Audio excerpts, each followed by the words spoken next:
அனைவருக்கும் வணக்கம். நீங்கள் கடந்த ஒரு சில நாட்களுக்கு முன்னாடி நாகர்கோயிலில் நடந்த அந்த சிறையில் நடந்த மரணம். ஸோ எந்த வகையிலையும் நம்மளுடைய முதல்வர் ஏற்கனவே கொடுத்த டைரக்ஷன் படி எந்த இடத்துலையும் ஏதாவது போலீஸ் ஸ்டேஷன்லையோ இல்லை சிறையிலையோ ஏதாவது காவல்துறையோ இல்லை அங்கே இருக்கிற சிறைத்துறை வார்டன்களோ ஏதாவது தவறு செய்து அதனால் ஒரு மரணம் ஏற்பட்டால் எந்த இடத்துலையும் கண்டிப்பாக இந்த அரசு கடுமையான நடவடிக்கை எடுக்கும். அதில் எந்த மாற்று கருத்தும் கிடையாது. அதில் என்ன லீகல் ப்ரொசீஜரோ என்னவோ இதுக்கு முன்னாடி இருந்த அரசுகள்லாம் அதை மூடி மறைக்கவும் அதனால் கெட்ட பேர் வரும் அப்படின்னு சொல்லி மூடி மறைக்கிற வேலைகளும் இதை செய்வாங்க. ஆனால் முதல்வர் இதில் தெளிவாக சொல்லியிருக்கிறார், தவறு நடந்திருக்கும் பட்சத்தில் எங்கே இருந்தாலும் உடனடியாக நடவடிக்கை எடுக்கணும். யார் சம்மந்தப்பட்ட யாராக இருந்தாலும் அவர் மீது கடுமையான நடவடிக்கை எடுக்க வேண்டும் என்று முதல்வர் உத்தரவு பேரில் 2 நாட்களுக்கு முன்னே வழக்குகள் பதிவு செய்யப்பட்டு அதில் யார் சம்மந்தப்பட்டாலும் அவர்கள் அனைவரும் கைது செய்யப்பட்டார்கள். எல்லா வழக்குகளும் முன்னாடி பல வழக்குகள் இதெல்லாம் தேங்கி கிடந்த வழக்குகள் எல்லாமே இப்போ லாக்அப் பண்ணுறவங்க எல்லாத்துலேயும் சார்ஜ் ஷீட் ஃபைல் பண்ணுற வேலையும் போயிட்டுருக்கு. ஸோ எந்த இடத்துலையும் இதில் யாரையும் காப்பாற்றும் எண்ணம் இல்லை. ஏன்னா இதில் சிறைத்துறையிலையோ இல்லை சிறையிலையோ இல்லை வேறு இடத்துலையோ போலீஸ் ஸ்டேஷன்லையோ லாக்அப்லேயோ மரணம் நடந்தால் கண்டிப்பாக இந்த அரசு எந்த விதத்திலும் பாதிக்கப்பட்டவர்களோடு தான் இருக்கும். இதில் எந்த இடத்துலையும் மூடி மறைக்கிற வேலையே இல்லை. ஸோ அதில் நிறைய தவறான தகவல் இருக்குது. இப்போ இதுலேயும் புழல்லையும் 2 நாட்களுக்கு முன்னாடி ஒரு மரணம் ஏற்பட்டிருக்கு. அதுக்கும் விசாரணை நடைபெற்று வருது. இதுவரை அந்த மாதிரி அவர் மரணம் குறித்து இன்றைக்கி தான் போஸ்ட்மார்ட்டம் ரிப்போர்ட்டில் நடந்துகிட்ருக்கு. முடிஞ்ச பிறகு அனைத்தையும் விரிவாக விசாரிக்கப்பட்டு அதில் இது வரைக்கும் நாங்கள் உள்ளே நடத்த விசாரித்தபடி எந்த தவறும் இல்லை. அவருக்கு ஏதோ உடல்நலம் பாதிக்கப்பட்டிருந்தாருன்னா அதுலேயும் ஏதாவது தவறுகள் இருந்தாலும் கண்டிப்பாக கடுமையான நடவடிக்கை எடுக்கப்படும். அதில் எந்த மாற்று கருத்தும் இல்லை.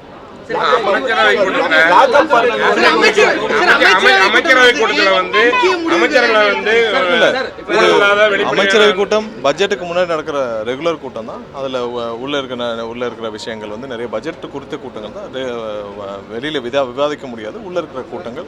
ஸோ அதில் விரிவாக அது சம்பந்தமாக பட்ஜெட்டில் எப்படி முடிவெடுக்க பண்ணுறது கூட்டம்.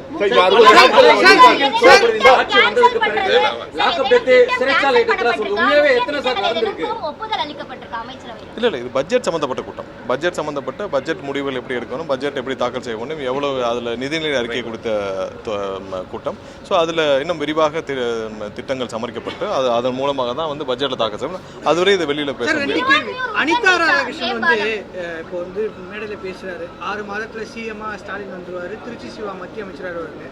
கேடி ராஜேந்திர பாலாஜி அதிமுகல இருந்து இந்த மாதிரி ஸ்டாலின் கோபம் வரல, கோபம் வந்தா இந்த ஆட்சிக்கு வந்து இதுதான் நாங்களும் 2 மாசமா சொல்லிட்டு இருக்கோம். 2 மாசமா நாங்கள் சொல்ற விஷயம் என்னன்னா, திமுகவும் அதிமுகவும் பாரதிய ஜனதா கட்சியும் 3 பேரும் சேர்ந்து ஆட்சி அமைக்க முயற்சி செய்கிறார்கள். இன்னும் அதிகபட்சமாக அடுத்த 1 வருஷத்துக்கு அப்புறம் நடக்க போகிறதையும் சொல்லியிருந்தோம். அதாவது திமுகவும் அதிமுகவும் அவங்களுடைய கட்சியவே நடத்த முடியாமல் பாரதிய ஜனதா கட்சியோடு இணைச்சிட்டு திரு ஸ்டாலின் அவர்கள் குடும்பத்தில் ஒரு 2 கேபினெட் மினிஸ்டரும் திரு எடப்பாடி அவர்கள் குடும்பத்தில் 2 கேபினெட் மினிஸ்டரும் வாங்கிட்டு போகிற அளவுக்கு கூட இன்னும் 2 வருஷத்தில் 3 வருஷத்தில் வந்துடலாம். ஏன்னா அவங்களுடைய கட்சியை நடத்தும் எண்ணம் இல்லை, கட்சியை காப்பாற்றும் எண்ணம் இல்லை. இன்றைக்கி புரட்சி தலைவர் ஒரு உருவாக்கின கட்சி, அம்மா உருவாக்கின கட்சி மொத்தமாக அடமானம் வச்சுட்டு அவர் என்ன செய்கிறாருன்னு தெரியாமல் ஓரளவு ஒரு லெட்டர் பேடு மட்டும் ஒரு கட்சி அலுவலகம் இருந்தால் காப்பாற்றக்கூடிய நம்ம காலத்தை தள்ளக்கூடிய நிலைமையில் திரு எடப்பாடி வந்துவிட்டார். திரு ஸ்டாலின் அவர்கள் இந்த கட்சி என்ன பண்ணணும், இல்லை யாரை நம்பி கொடுக்கணும் எதுவுமே தெரியாமல் அவரும் நிற்கிறார். அவங்களுக்கு தேவை இப்போ ஒரு 5 வருஷத்துக்கு காலத்தை ஓட்டுவதற்கு ஒரு இடம். அதனால தான் பாரதிய ஜனதா கட்சியோட கூட்டணி போகிறாங்க. இந்த முயற்சியில் தான் அவங்க 45 நாட்கள் 50 நாட்களாக எங்களுடைய எம்எல்ஏக்களை விலைக்கு வாங்கும் முயற்சிகள் அவங்க நிறைய பேர் கைது செய்யப்பட்டே வராங்க. நீங்கள் பார்த்துருப்பீங்க. அவ்வளோ எங்களுடைய எம்எல்ஏக்களுக்கு 30 கோடி 40 கோடி 50 கோடி வரை விலை பேசப்பட்டிருக்கு. 50 கோடி கொடுத்து நீங்கள் 20 எம்எல்ஏன்னு எவ்வளோ ஆச்சு? ஸோ இந்த அளவுக்கு பணம் கொடுத்து இவங்களை விலை பேசும் அளவிற்கு இன்னமும் அந்த முயற்சியை தினமும் செஞ்சுக்கிட்டு தான் இருக்கிறாங்க. அது இல்லை அந்த முயற்சியை தினமும் செஞ்சுக்கிட்டு தான் இருக்காங்க. அண்ணன் திருமாவளவன் அவர்களுக்கு இப்போ விஷயம் தெரிஞ்சனால அண்ணனும் சொல்லியிருக்கிறார். ஏன்னா இது ஒவ்வொரு நாளும் இவங்க எப்படியாவது இந்த அரசை எந்த விதத்திலையாவது இவங்க நிப்பாட்டணும், இந்த அரசை எப்படியாவது செயலிழக்க செய்யணும். அதற்கான குறுக்கு வழி முயற்சியில் எம்எல்ஏக்களை 50 கோடி கொடுத்து எம்எல்ஏ வாங்க முயற்சி செய்யும் ஒரு திரு ஸ்டாலின் அவர்களும் திரு எடப்பாடி அவர்களும் கடைசி காலமாக இனி அடுத்த முயற்சியாக பாரதிய ஜனதா கட்சியோட கூட்டணி சேரக்கு தான் முயற்சியை நடந்திருக்காங்க. இதை தான் 40 நாள் 50 நாள் நாங்களும் சொல்லிட்டு இருக்கோம். இன்னைக்கு அவங்களே வெளியில் சொல்கிறதுக்கு இப்போ அவங்க சம்மந்தப்பட்ட ஒரு முன்னாள் அமைச்சர் அனிதா ராதாகிருஷ்ணனே சொல்கிற அளவுக்கு இருக்குன்னா அவங்களுடைய முடிவுகள் எட்டப்பட்டு விட்டுச்சு. இப்போ யாருக்கு கேபினெட் மினிஸ்டர் போட்டி தான். இப்போ அந்த திமுக இருக்கிற எம்பிக்களில் யாருக்கு எத்தனை கேபினெட் மினிஸ்டர் வேணும், இல்லை அதிமுகவில் எத்தனை பேருக்கு கேபினெட் மினிஸ்டர் வேணும், இல்லை இவங்க எந்த ப்ரொபோசிஷனில் இவங்க வந்து பாரதிய ஜனதா கட்சியோட கூட்டணி சேருவாங்க, இல்லை 3 பேரும் ஒன்று சேர்ந்து பாரதிய ஜனதா கட்சியோட போகிறாங்களா, இல்லை கட்சியவே மொத்தமாக இணைக்க போகிறாங்களா, இல்லை எல்லாரும் சேர்ந்து இணைக்க போகிறாங்கன்ற பேச்சுவார்த்தை நடந்துட்டு இருக்கிற மாதிரி தெரியுது. ஏன்னா அவர் மற்ற முடிவுகள் எல்லாம் அவங்க வந்து திமுக, அதிமுக, பாரதிய ஜனதா கட்சி 3 பேரும் சேர்ந்து மற்ற முடிவுகள் எல்லாம் எடுத்த மாதிரி தான் அவங்களுடைய அப்ரோச் எல்லாம் இருக்குது.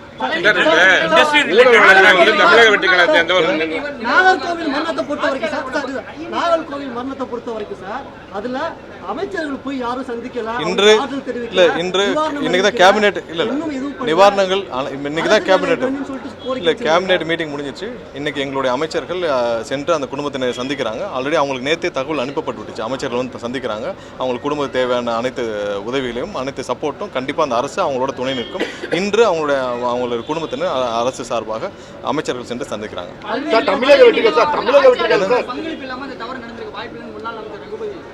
இல்லை பழனி விவகாரத்தில் நீங்கள் ப்ராக்டிக்கலாக நம்மெல்லாம் பார்த்துட்டே வரோம். நமக்கு வந்து இந்த கடந்த 5 ஆண்டுகளில் பத்திரப்பதிவுத்துறை எப்படி செயல்படுச்சுன்னு தெரியும். நைட்டு 9 மணி வரைக்கும் பத்திரப்பதிவுகள் நடந்திருக்கு. கடந்த 5 ஆண்டுகளில் பத்திரப்பதிவுத்துறை யார்கிட்ட இருந்துச்சு? மூர்த்திகிட்ட இருந்துச்சு. இந்த பத்திரப்பதிவுத்துறை எப்படி நடந்துச்சு? நைட்டு 9 மணி 10 மணி வரைக்கும் பத்திரப்பதிவு நடந்திருக்கு. எக்ஸசிவ் பத்திரப்பதிவு நடந்திருக்கு. எவ்வளோ நீங்கள் என்ன பண்ணாலும் நீங்கள் போய் பத்திரம் முடிக்கிற நிலைமையில் தான் இருந்துச்சு. எவ்வளோ நீங்கள் டைட் பண்ணாலும் இன்றைக்கி இருக்கிற பத்திரப்பதிவுகளை பெரும்பாலான ரெஜிஸ்ட்ரார்ஸோடைய நிலைமை என்னென்னா, அவங்க யாரும் ப்ராப்பராக ரிட்டையர்ட் ஆக கூட முடியாத அளவுக்கு தான் அவங்க ரெஜிஸ்ட்ரார்ஸோடைய அவ்வளோ கேசஸ் பெண்டிங் கேசஸ் இன்றைக்கி இருக்கிற பத்திரப்பதிவு இருக்கிற ரெஜிஸ்ட்ரார்ஸில் இருக்குது. மேக்ஸிமம் புறையோடிக்கு இருக்கிற ஒரு துறைனா பார்த்தீங்கன்னா பத்திரப்பதிவுத்துறை. அவ்வளோ லஞ்சம் லாவண்யம். முன்னாடி இருந்த அமைச்சர் மூர்த்தி என்ன பண்ணியிருந்தாங்கன்னா, ஒவ்வொரு பத்திரப்பதிவு அலுவலகத்துலேயும் ஒரு ஆளை போட்டு மினிஸ்டர் கட்டிங்னு வாங்கிட்டு இருந்தாங்க. மினிஸ்டர் கட்டிங்க்கு ஏன்னா அதனால தான் ஒரு 1 லட்ச ரூபாய்க்கு பத்திரம் முடிச்சிங்கன்னா 20,000 ரூபா லஞ்சமாக போகும். 1 லட்ச ரூபாய்க்கு வீடு விற்கிறவங்க, ஒரு இடம் விற்கிறவங்க கஷ்டத்தினால அவங்கள வீட்டில் ஒரு கல்யாணம், ஒரு காது குத்துன்னு ஒரு கஷ்டத்தில் பிள்ளைகளை படிக்க வைக்கணும். 1 லட்ச ரூபாய்க்கு ஒரு இடத்த வைப்பாங்க. அதுக்கு 20,000 ரூபா கட்டிங் போகும். அதில் மினிஸ்டர் கட்டிங்னு அங்கேயே ஆளை போட்டு வச்சிருந்தாங்க. ஸோ அவ்வளோ மோசமான இந்த துறை. இப்போ இந்த அரசு வந்த பிறகு அவ்வளோ சீரமைப்புகள் செய்யப்பட்டிருக்கு.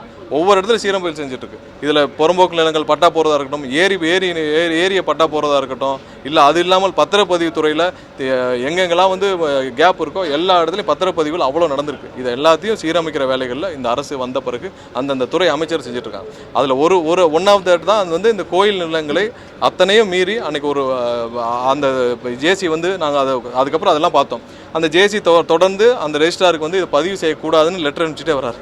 அதையும் மீறி அந்த பத்திரப்பதிவில் இருக்கிற ஒரு நாளில் வந்து ஏன்னா இன்றைக்கி இருக்கிற பெரும்பாலான பத்திரப்பதிவு ரெஜிஸ்ட்ரார்ஸில் என்ன ப்ராப்ளம்னா, அவங்கள அவ்வளோ கேஸ் இருக்குது. யார் ரிட்டையர் ஆகிற எண்ணம் கூட கிடையாது. எப்போ வந்தாலும் இப்போட நின்றுட்டு போகிறான்ற சஸ்பெண்ட் ஆனால் கூட அப்படியே போகலான்ற நிலைமையில தான் எல்லோரும் வேலை பார்த்துருக்காங்க. அவ்வளோ பணங்கள் புலங்குற இடம். ஸோ அதை முழுவதுமாக சீரமைக்க வேண்டிய நேரம் இது. கண்டிப்பாக இந்த அரசு முழு கவனம் செலுத்தும். அதில் ஒரு விஷயம், எந்த விதத்திலும் இதில் அரசுலையோ அரசு சார்ந்த எந்த அதிகார மையத்திலையோ யாருக்கும் தொடர்பு கிடையாது. 100% இதில் விசாரணை பெரிய லெவலில் எந்த லெவலில் வேணாலும் விசாரணை நடத்தப்படும். யார் சம்மந்தப்பட்டிருந்தாலும் கண்டிப்பாக கைது செய்யப்பட்டுருவாங்க. ஏன்னா இதில் பத்திரப்பதிவில் கேன்சல் செய்யப்பட்டிருக்கு. ஒரே நாளில் அந்த நபர் வந்து 3-4 மாதங்களாக 1 வருஷம் அந்த சம்மந்தப்பட்ட 2 பேர் வந்து நாங்களும் தெளிவாக விசாரிச்சு விட்டோம். அந்த 2 நபர்களும் அவங்க வந்து இதே வேலை தான். அவங்க வந்து போலி பத்திரங்கள் போகிற நபர்கள் தான். இது அந்த ஊரில் மட்டும் இல்லை, எல்லா ஊர்லேயும் இருக்குது. நீங்கள் லேண்ட் கிராபிங்னே ஒரு செல்லு வச்சுருந்தது திமுக தான். திமுகவை ஒடுக்குவதற்காக திமுக செய்த அனைத்து லேண்ட் கிராபிங்லையும் போலி பத்திரங்களையும் கண்டுபிடிக்கிறதுக்காக லேண்ட் கிராபிங்ன்ற செல் உருவாக்கப்பட்டது திமுக தான். இன்றைக்கி கடந்த 5 ஆண்டுகளில் இவங்க இருந்தப்போ எவ்வளவு திருவள்ளூர் முழுவதும் போலி பத்திரங்கள். பெரும்பாலான இடங்களில் திமுக சார்ந்த நபர்களும் அவ்வளோ போலி பத்திரங்கள் போட்டிருக்காங்க. எல்லா இடத்துலையும் ஊருக்கு 2 பேர் 4 பேர் வளர்த்து அங்கங்கே இருக்கிறவங்க அனைவரும் திமுக சார்ந்தார்களும் வந்து இந்த மாதிரி வேலையை செஞ்சுட்டு இருக்காங்க. கீழே எல்லா லெவலையும் அதை சீரமைக்க வேண்டிய வேலைகள் இருக்குது. அந்தந்த துறை அமைச்சர் முழுமையாக ஈடுபட்டு இருக்காங்க. எந்த அளவிலும் இந்த அரசு ஒரு ரூபாய் கூட அந்த அரசு சார்பாக எதுலேயும் அதில் ஈடுபடுத்தப்படவில்லை. முழு அளவில் விசாரணை நடந்துட்டு இருக்கு. இது ஒரு பத்திரம் மட்டும் இல்லை, இது மாதிரி நிறைய பத்திரங்கள் அங்கங்கே இப்படி தான் இருக்குது. யாராவது கவனத்துக்கு வந்தால் கண்டிப்பாக கொடுங்க. அது பத்திரம் ரத்து செய்யப்படும், கடுமையான நடவடிக்கை எடுக்கப்படும். அது சம்மந்தப்பட்ட நபர்கள் அனைவரும் கைது செய்யப்படுவார்கள். நிறைய பேர் வந்து என்ன லேண்ட் கிராபிங் செல்லில் போய் கம்ப்ளைண்ட் கொடுக்கவே தெரியாமல் இருக்காங்க.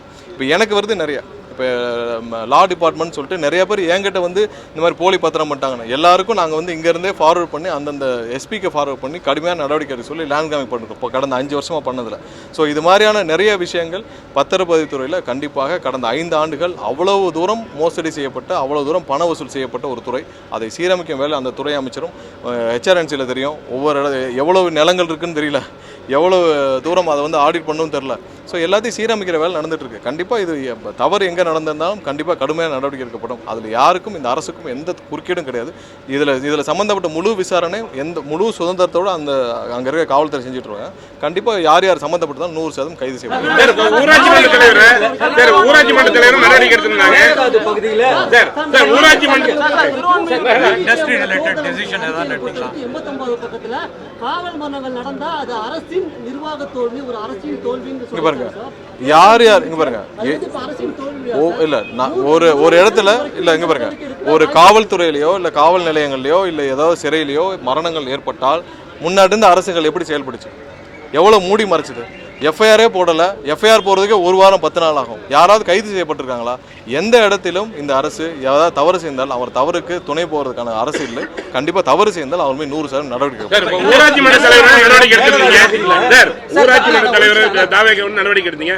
ஆனால் நிறைய மற்ற கட்சியை சேர்ந்தவங்க தொடர்ந்து அந்த இதில் சிக்கிட்டு வராங்க. நகராட்சியிலும் சரி மாநகராட்சியும் சரி பல்வேறு ஊழல் குற்ற மற்ற கட்சி நடவடிக்கை எடுக்க இல்லை. எங்கெங்கெல்லாம் கம்ப்ளைண்ட் இருக்கோ நடவடிக்கை எடுக்கலாம். கம்ப்ளைண்ட் இல்லாமல் நீங்கள் ஒரு அனானிமஸாக எடுக்க முடியாது. எங்கெங்கெல்லாம் கம்ப்ளைண்ட் இருக்கோ அது வந்து ஊழலுக்கு யாராவது லஞ்சம் வாங்கினாங்களா ஒரு டோல் ஃப்ரீ நம்பர் கொடுத்துருக்கு. நம்பருக்கு நீங்கள் ஃபோன் நம்பர் கொடுத்துருக்கு, அதில் ஃபோன் பண்ணி சொல்லுங்கன்னு சொல்லியாச்சு. ஒவ்வொரு துறையிலையும் ஏதாவது லஞ்சங்கள் இருக்கா, யாராவது கேட்குறாங்களா, அந்தந்த துறையில் இமெயில் ஐடி கொடுத்துருக்காங்க, எல்லாம் போடுங்கன்னு சொல்லிட்டாங்க. எல்லா துறைகள்லையும் தெளிவாக சொல்லியாச்சு. பர்சன்டேஜ்ன்ற ஒன்று இந்த அரசில் கிடையாது. 100% இந்த அரசில் பர்சன்டேஜ்ன்ற ஒன்று எந்த இடத்துலையும் கிடையாது. அதை மீறி யாராவது தவறு செய்தால் அரசின் கவனத்திற்கு கண்டிப்பாக கொண்டு வந்தாங்க. அரசு வந்து 2 மாதம் கூட ஆகல. 2 மாதத்தில் எல்லா இடத்துலையும் எனக்கு வந்து ஹவுசிங் டிபார்ட்மெண்ட்டில் இருக்கட்டும். ஹவுசிங் டிபார்ட்மெண்ட்டில் முன்னாடி ஸ்கொயர் ஃபீட்டுக்கு எவ்வளோ வாங்கிட்டு இருந்தாங்க? ஒன்றும் ஒளிவு மறைவு இல்லை. நம்ம ஒன்றும் ஒழிச்சு பேசவில்லை. எல்லாருக்கும் தெரியும் ஹவுசிங் டிபார்ட்மெண்ட்டில் ஸ்கொயர் ஃபீட்டுக்கு எவ்வளோ வாங்கிட்டு இருந்தாங்க ஊருக்கே தெரியும். பத்திரப்பதித்தூரில் ஒவ்வொரு பத்திரத்துக்கும் எவ்வளோ வாங்கிட்டு இருந்தாங்கன்னு எல்லாருக்குமே தெரியும். யாருக்காவது நம்ம ஒன்றும் மறைச்செல்லாம் பேச வேண்டாம். எல்லா இடத்துலையும் எவ்வளோ வந்தாங்க. இந்த சோலாருக்கு நாங்கள் சொன்னோம்ல, 1 மெகாவாட்டுக்கு 25 லட்ச ரூபா சோலாருக்கு. அது கொடுத்தா தான் உங்களுக்கு அப்ளிகேஷன் உள்ளே போகும். எல்லாருக்கும் தெரிஞ்சதான், நம்ம ஒன்றும் மறைக்கிறதுக்கு இல்லை. இப்போ இந்த அரசு வந்த பிறகு அனைத்தும் நிறுத்தப்பட்டிருக்கு. எல்லா இடத்துலையும் நிறுத்தப்பட்டிருக்கு. பத்திரப்பதிவு துறையில் அனைத்து மாறுதல்களும் செஞ்சுக்கிட்டே இருக்காங்க. கண்டிப்பாக அதை சீரமைக்க வேண்டிய 100% சீரமைக்க வேண்டிய கட்டாயம் இருக்குது. எல்லா இடத்துலையும் இருக்குது. பொதுமக்களும் உங்களுக்கு யாராவது பணம் கேட்டால், முதல்வர் அன்னைக்கு சொன்னது என்ன, பொதுமக்கள் யாராவது பொதுமக்கள் உங்களுக்கு அரசு துறையில் யாராவது பணம் கேட்டால், லஞ்சம் கேட்டால் கவனத்திற்கு கொண்டு வருவது பொதுமக்களுடைய கடமை. நீங்கள் பத்திரிகை நண்பர்களுடைய கடமை. நீங்கள் கொண்டு வாங்க, கண்டிப்பாக 100% நடவடிக்கை எடுக்கப்படும். அதெல்லாம் நிறுத்த வேண்டிய வேலையை தான் அரசு முதல்வர் எங்களுக்கு உத்தரவிட்டிருக்கிறார். அதை தான் 100% நாங்களும் செஞ்சோம்.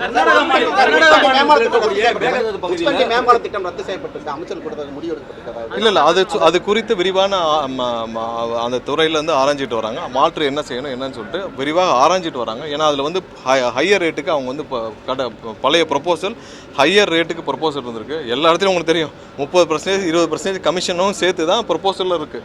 எல்லா துறையிலும் நம்ம என்ன பண்ணிட்டு இருக்கோம்னா, பழைய டெண்டரை ரிவைஸ் பண்ணுறோம்னா எல்லாம் கமிஷன் பஃபரை நாங்கள் குறைக்கணும். இப்போ எல்லா இடத்துலையும் நாங்கள் என்ன சொல்லியிருக்கோம்னா, கமிஷனாக 30% முன்னாடி வாங்கிட்டு இருந்தாங்கன்னா அந்த கமிஷனை குறைச்சிட்டு நீங்கள் டெண்டரை போடுங்க. அந்த கமிஷன் பணத்தை அரசுக்கு வரணும். நாங்கள் யாரும் கமிஷன் கேட்கவில்லை. இந்த அரசு யாருக்கும் கமிஷன்ற வார்த்தை இந்த அலுவலகத்துக்குள்ளே தலைமைச் செயலர் எங்கேயும் கிடையாதுன்னு தெளிவாக சொல்லியாச்சு. ஸோ அந்த இல்லாமல் எல்லா டெண்டரையும் போட சொல்லியிருக்கு. ஸோ அதனால தான் எல்லாருமே ரிவைஸ் அந்த எஸ்டிமேஷன் வேல்யூவை ரிவைஸ் பண்ணிட்டு இருக்காங்க. பெரிய பெரிய டெண்டர்ஸில் அந்த துறை அமைச்சர்கள் அதில் ஏதாவது முறைகேடு இல்லை தவறான எஸ்டிமேஷன் வேல்யூ, ஹையர் வேல்யூ, மக்கள் பணம் வீணாக போகும் பட்சத்தில் அதெல்லாம் ரத்து செய்து புது டெண்டர் விட சொல்லியிருக்காங்க. எல்லாம் அதாவது 90-80% மேலே நியமிச்சு முடிச்சாச்சு. இன்றைக்கி எல்லா ஆர்டரும் போயிட்டு இருக்கு. பிபி ஜிபி அளவில் மாவட்ட அளவில் முடிஞ்சிருச்சு. ஒரு சில முன்சிப் கோர்ட்டில் இன்னும் வந்து அந்தந்த மாவட்ட ஆட்சியிட்டிருந்து இல்லை அந்தந்த மாவட்ட ஆட்சியிட்டிருந்து வர இங்கே ஆர்டர் போட்டுகிட்டே வராங்க. கிளியராக இப்போ போடுறதெல்லாம் திரும்ப சொல்கிறோம், போடுறதெல்லாம் டெம்பரரி. ஏன்னா முதல் முறையாக பல 45 வருஷத்துக்கு அப்புறம் முதல் முறையாக ப்ரொஃபைல் எல்லா இடத்துலையும் சோர்ஸ் பண்ணப்பட்டு தெளிவாக ஒவ்வொரு ப்ரொஃபைலும் எவாலுவேட் பண்ணப்பட்டு ஒவ்வொரு ப்ரொஃபைலும் அந்தந்த மாவட்ட ஆட்சியர் பேக்ரவுண்ட் செக்லாம் பண்ணி போட்டிருக்காங்க. இப்போ போடுறது கண்டிப்பாக டெம்பரரி தான். ஏதாவது ஒரு இடத்துல யாராவது இன்எஃபிஷியன்ட்டாவோ இல்லை தவறான ஆட்களோ தவறான நபர் இருந்தால் அந்த டெம்பரரி பீரியட் முடியறதுக்குள்ள அதுக்குள்ள அப்புறம் கண்டிப்பாக ரீப்ளேஸ் இன்னும் ஒரு சில நாட்களில் அனைத்தும் ரிலீஸ் பண்ணுவாங்க. கர்நாடக அரசு அணை கட்டுவதற்கான அந்த பூர்வாங்க அளவீட்டு பணிகள்லாம் செய்திருக்குன்னு சொல்லி படிக்கட்டெல்லாம் கட்டியிருக்காங்க. ஜெயா பிளஸ்ல கள ஆய்வு நடத்தி ஒரு செய்தியை வெளியிட்டிருக்கோம். இல்ல தமிழ்நாடு அரசுடைய நிலைப்பாடு என்ன? இல்ல எந்த இடத்துலையும் மேகதாது அணை விஷயத்துல தெளிவாக இருக்கிறோம். அவங்களுக்கு கொடுக்கப்பட்ட அனுமதி டிபிஆர் சப்மிட் பண்றதுக்கு மட்டும்தான். அதை மீறி அவங்க செயல்பட்டுருக்கு தான் நம்ம வந்து எல்லாத்துலேயும் நம்ம லீகலாக போயிருக்கோம். சரி, 2 மாநிலங்களுக்குரிய பிரச்சனை நம்ம சட்டப்பூர்வமாக தான் தீர்க்க முடியும். 2 மாநிலங்களுக்குள்ள நம்ம வந்து போலீஸை வச்சோ இல்லை வேறு மாதிரியே டீல் பண்ண முடியாது. 2 மாநில பிரச்சனைகள் சட்டப்பூர்வமாக தான் தீர்க்க முடியும். நமக்கு ஆணையம் வச்சுருக்கோம். இது இந்த நிலைமைக்கு கொண்டு போனதே திமுக தான். இவ்வளோ இப்போ திமுகவுடைய 40-50 வருஷத்தை அவங்க செஞ்ச தவறு தான் 1970 அவங்க செஞ்ச அனைத்து தவறுகள் தான் இவ்வளோ தூரத்துக்கு காரணம்.